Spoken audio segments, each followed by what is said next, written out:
Que prédisent les prophéties de la fin des temps? Réponse: la Bible a beaucoup de choses à dire sur la fin des temps. Presque tous ces livres contiennent des prophéties relatives à la fin des temps. Il est difficile de les citer et de les classer toutes. Voici un très bref résumé de ce que la Bible dit des temps de la fin. Christ ôtera de la terre tous les croyants nés de nouveau, à l'occasion d'un événement connu sous le nom d'enlèvement de l'Église, 1 Thessaloniciens 4:13-18, 1 Corinthiens 15:51-54. Devant le trône de jugement de Christ, ces croyants recevront une récompense pour leurs bonnes œuvres et leur service fidèle au cours de leur vie sur terre, ou perdront ces récompenses, mais pas la vie éternelle, à cause de leur manque de service et d'obéissance. 1 Corinthiens 3:11-15, 2 Corinthiens 5:10. L'Antéchrist, la bête, prendra le pouvoir et signera une alliance avec Israël pour une période de 7 ans, Daniel 9:27, connue sous le nom de tribulation. Pendant la tribulation, il y aura des guerres, des famines, des plaies et des catastrophes naturelles terribles.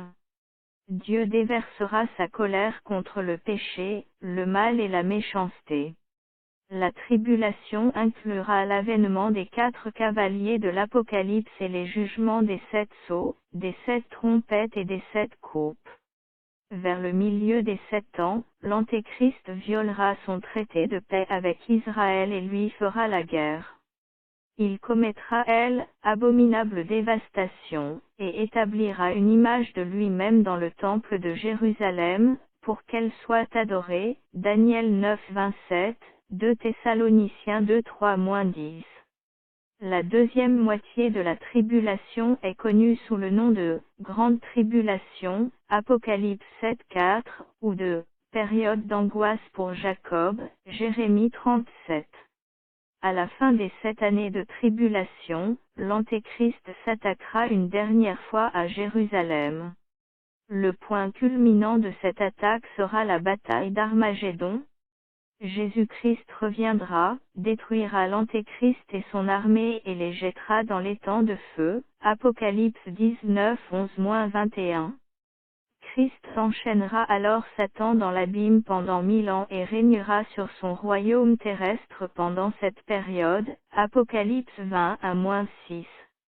À la fin de ces 1000 ans, Satan sera libéré, encore vaincu, puis jeté dans l'étang de feu, Apocalypse 20:7-10. Christ jugera alors les incroyants, Apocalypse 20:10-15, assis sur son grand trône blanc, et les jettera dans l'étang de feu. Puis, il créera un nouveau ciel et une nouvelle terre, qui deviendront la demeure éternelle des croyants. Il n'y aura plus de péché, de tristesse ni mort, Apocalypse 21-22.